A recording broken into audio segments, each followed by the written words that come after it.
그럼 저 시작할게요. 네. 네, 저는 오늘 그리스도를 아는 지식 조나단 에드워드 목사님이 쓰신 이 책의 9번째 설교, 의인들이 보게 된 악인들의 종말 를 맡았습니다.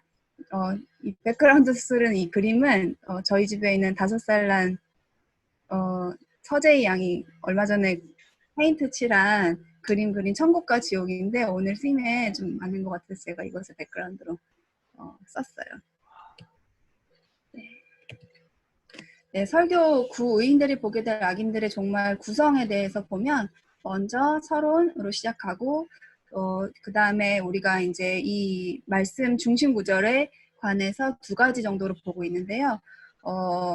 첫 번째 것이 하나님의 진노가 경건치 않은 악인들에게 쏟아지는 것을 볼 때 성도들이 기뻐해야 된다는 것이 첫 번째 포인트고, 그 다음이 왜 그 고통이 의인들에게 슬픔을 가져다 주지 않고 오히려 정반대가 돼서 기뻐해야 하는가에 대한 이야기를 합니다. 그리고 마지막 두 부분은 있을 수 있는 반론과 그것에 대한 답변, 그리고 마지막으로 경건치 못한 자들에 대한 경고로 끝났고 있습니다. 오늘의 중심 구절인데요. 요한계시록 18장 20절입니다. 하늘과 성도들과 사도들과 선지자들아 그를 인하여 즐거워하라. 하나님이 너희를 신원하시는 심판을 그에게 하셨음이라 하더라. 제가 그 마지막에 이제 너희를 신원하시는 그 심판에 대해서 조금 더 쉽게 제가 스스로 알기 위해서 조금 영어를 찾아봤는데, For God has judged her with the judgment she imposed on you. 그러니까 성도들이 세상에 살 동안 하나님을 대적하는 바벨론으로부터 얼마나 많은 저치먼트와 그 판단과 비판을 받았는지를 알 수 있는 구절입니다.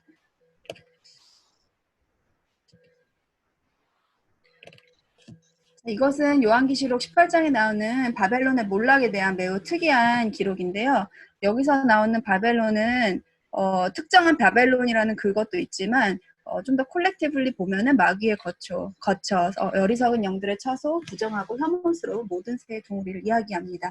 그래서 이 세상에 있는 배교적인 교회의 무너짐과 하나님께서 내리시는 보응, 즉 영원한 지옥에 대해 이야기를 하고 있습니다.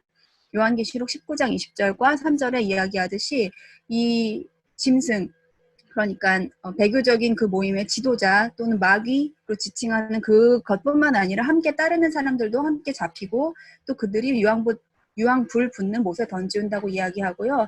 그 지옥에 대한 형벌은 잠시가 아니라 요한계시록 19장 3절에 연기가 세세토록 올라가더라 하는 것처럼 영원할 것을 지칭하고 있습니다.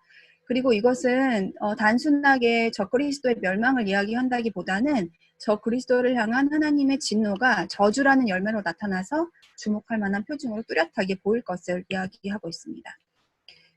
이 중심 구절을 조금 관찰해 보면요.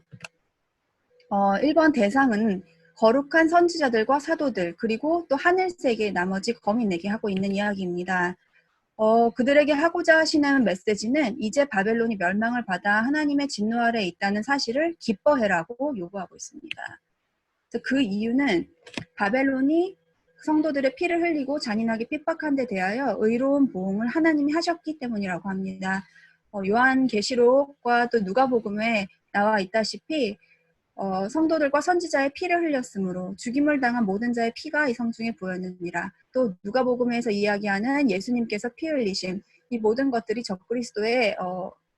적그리스도가 행한 일임을 알 수 있습니다. 이 기뻐함의 원리에 대해 잘 알아야 하는데요. 그냥 보면 이게 자신들의 복수심이 만족되는 것을 보고 기뻐한다고 볼 수 있지만 그것이 아니라 오히려 공의가 시행됨을 보고 기뻐하고 또 성도들을 향한 하나님의 사랑과 인애가 원수들을 향한 엄중한 심판 속에 들어가게 하는 것을 보고 기뻐한다는 그 포인트를 이야기하고 계십니다. 중심 구절에 대해서 2가지 요점이 있는데, 첫 번째는 하나님의 진노가 경건치 않은 악인들에게 쏟아지는 것을 볼 때 그때는 악인들의 처지를 생각하고 슬퍼할 것이 아니라 영광 중에 있는 성도들이 진정 기뻐해야 할 것이라는 이야기입니다. 기뻐할 소재는 하나님과 그 성도들의 원수에 대해 하나님의 진노가 집행된다는 사실입니다. 그리고 그 기쁨의 근거 또는 이유는 공의로운 보응의 시행입니다. 그것에 대해 2가지 전제를 이야기하시는데요. 첫 번째는 성도들은 악인에게 하나님의 진노가 집행되는 것을 보게 될 것이라는 것입니다. 누가복음 13장 28절 이야기를 하시면서 아브라함과 이삭과 야곱과 모든 선지자는 하나님 나라에 있고 오직 지옥에 있는 너희는 밖에 있는 것을 볼 때 그 성도들이 그것을 볼 것이라는 것을 이야기하시고요. 또 누가복음 16장에도 부자와 나사로의 그 예를 들시면서 지옥에 있는 부자와 하늘에 있는 나사로 또 아브라함과 함께 서로의 상태를 보고 있는 것을 이야기합니다. 그래서 두 나눠진 세계이지만 행복과 비참의 그 세계가 서로의 눈에 비춰질 것을 이야기하십니다. 하나님의 위협이 성취되고 또 그 진노가 지옥에 있는 그들에게 부어지는 것을 하늘에 있는 성도들은 보게 될 것입니다. 두 번째 전제는 성도들이 그것을 볼 때 그 악인들의 상태를 슬픔을 가지는 기회로 삼지 않을 것이라는 것입니다. 지옥에서 형벌을 받는 것은 우리의 말과 또 생각의 범위를 훨씬 뛰어넘는 비참함입니다. 그래서 이것은 하나님의 경로 또한 하나님의 진노의 맹렬함으로 표현이 되는데요. 이것은 하나님의 권능과 능력의 뛰어남을 알게 함입니다. 이것들을 볼 때에 성도들이 악인들의 상태를 보고 슬퍼하지 않고 오히려 기쁨에 찬 찬미를 하도록 자극할 것인데요. 그것에 대한 증거로 두 가지를 이야기하십니다. 첫 번째는 어떤 종류의 슬픔도 없는 천국입니다. 요한계시록 21장 4절과 또 요한계시록 7장 17절에 나오는 천국에 대한 묘사를 보면 모든 눈물이 그 눈에서 닦아지고 아무 사망도 없고 애통하는 것이나 곡하는 것이나 아픈 것도 없는 어떤 종류의 슬픔도 없는 그런 곳을 이야기하고 있습니다. 또 두 번째 증거가 되는 것은 성도들에게는 하늘의 모든 것이 기쁨의 소재이기 때문입니다. 요한계시록 21장 7절에 이기는 자는 이것들을 상속으로 받으리라. 나는 그의 하나님이고 그는 내 아들이 되리라. 하나님의 아들이 되므로 그 천국의 모든 것들이 성도들의 것입니다. 또 고린도전서 3장 21절 22절 인용하시면서 만물이 다 너의 것임이라. 여기는 장차 올 세계에서는 그 존재하는 것들이 모두 다 성도의 것이라고 합니다. 생명뿐만 아니라 죽음, 사람들, 천사들, 마귀들, 하늘과 지옥이 다 그들의 것이기 때문에 그들의 기쁨과 행복을 위하게 될 것이라고 말하고 있습니다. 또 그렇기 때문에 요한계시록 16장 5절에서 7절 인용하시면서 이렇게 악인들에게 고통이 있고 또 그들에게 이렇게 심판이 있는 것이 합당하고 또 하나님이 하시는 그 일이 의로우시고 참되시다고 성도들은 이야기할 것이라는 것입니다. 그렇다면 두 번째로 악인들이 당하는 고통이 의인들에게 왜 슬픔을 가져다 주지 않고 정반대로 기쁨이 되는가에 대한 이유들을 이야기하시는데요. 소극적으로 보면 마귀는 잔인하고 악한 마음으로 사람들의 비참을 즐거워하지만 하늘에 있는 성도들은 그 마음이 아니라 오히려 하나님의 공의가 시행되고 자신들에 대한 하나님의 사랑을 확인한다는 그 의미로 기뻐한다는 것입니다. 조금 더 적극적인 측면을 보면요. 하늘에 있는 그 성도들은 저주받은 사람들에 대한 어떤 사랑이나 동정심도 마음에 갖지 않을 것이라는 것입니다. 그 이유는 하나님께서 그들을 사랑치 않으시고 더 이상 긍휼을 베풀지 않으신다는 것을 알기 때문입니다. 천국의 주인 되신 하나님께서 저주하신 그 사람들을 성도들이 사랑하는 것이 합당치 않습니다. 그 하나님께서 그렇게 악인들을 저주하시고 심판하실 때에 그것이 공의의 시행이라고 이야기하는데 그 공의의 시행을 통해서 하나님의 영광이 드러납니다. 우리가 때때로 이 세상을 살면서도 하나님께 영광 돌린다는 말을 많이 하는데요. 우리가 이 세상에 살면서도 하나님의 영광을 위해 산다고 하는데 하물며 우리가 하늘에 갔을 때는 우리의 가장 큰 가치는 하나님을 향한 완전한 사랑과 그 영광을 드러내는 데 있을 것이기 때문입니다. 하늘에서는 악한 자들의 멸망을 통해 신적 공의가 그림자도 없는 빛처럼 확연히 드러날 것이고 흑점 없는 태양처럼 밝게 빛날 것이라고 하십니다. 저는 이 부분을 읽으면서 처음에 들었던 약간의 의문과 조금 헤지테이션이 있었는데 그 기뻐하는 부분에 대해서 저 개인적으로는 고린도전서 13장 12절 말씀이 생각이 났어요. 그래서 지금은 우리가 거울로 보는 것처럼 희미하고 그것에 대해 완전히 이해할 수 없지만 오히려 부분적으로 알지만은 그때 우리가 갔을 때는 주께서 나를 아신 것 같이 내가 온전히 알게 될 것이라는 그 믿음이 제 안에 생기게 되었습니다. 또 그 정반대가 되는 이유, 의인들에게 악인들의 저주와 심판이 기쁨이 되는 이유는 또 공의의 보응으로 하나님께서 하나님의 위대함을 보이실 것이기 때문입니다. 로마서 9장 22절, 23절에도 멸하기로 준비하신 그 진노의 그릇을 쓰시는 부분에 대해서 영광의 풍성함을 알게 하고자 하신다는 이야기를 하십니다. 또 때때로 구약 성경에도 보면 하나님께서 이스라엘 백성들을 인도하시면서 하나님을 저주하고 비방하고 믿지 않는 이방인들에 대해 그것들을 부수시면서 또 깨뜨리시면서 하나님의 권능을 과시하는 듯한 그런 이야기들도 많이 나오고 있습니다.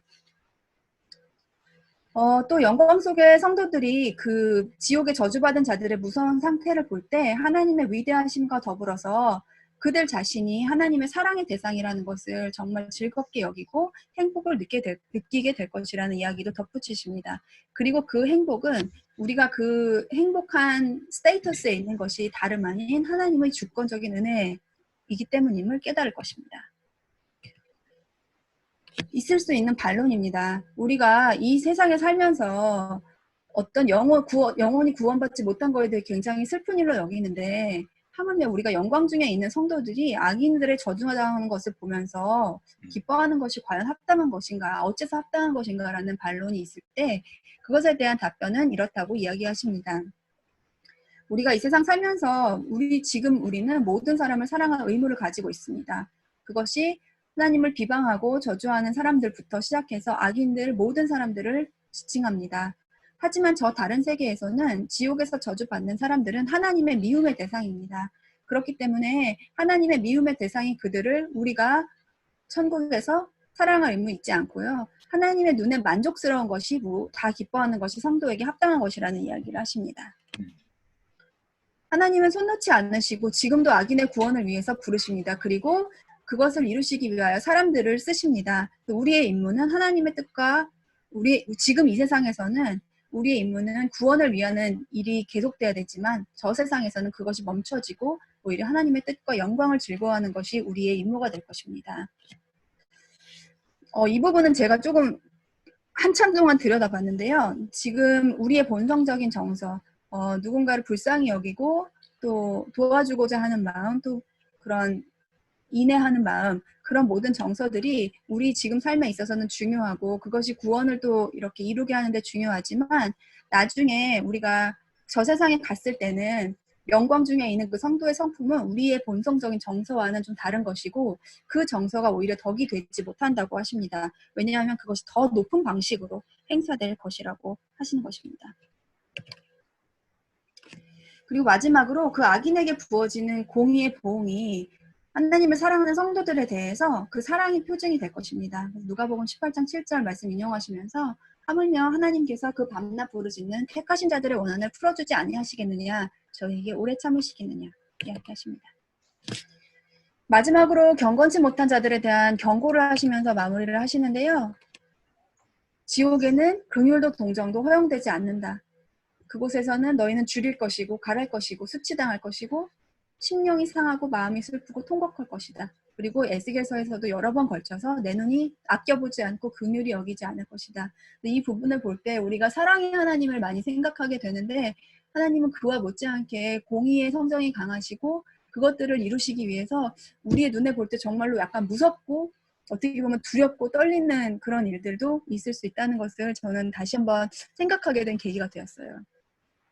또 너희들이 지옥에 있을 때에 너희들이 사랑했던 그 사람들이 아내와 부모와 친구들이 더 이상 너희를 사랑하지 않고 너희들을 그냥 너희들을 보면서 박수를 칠 것이다.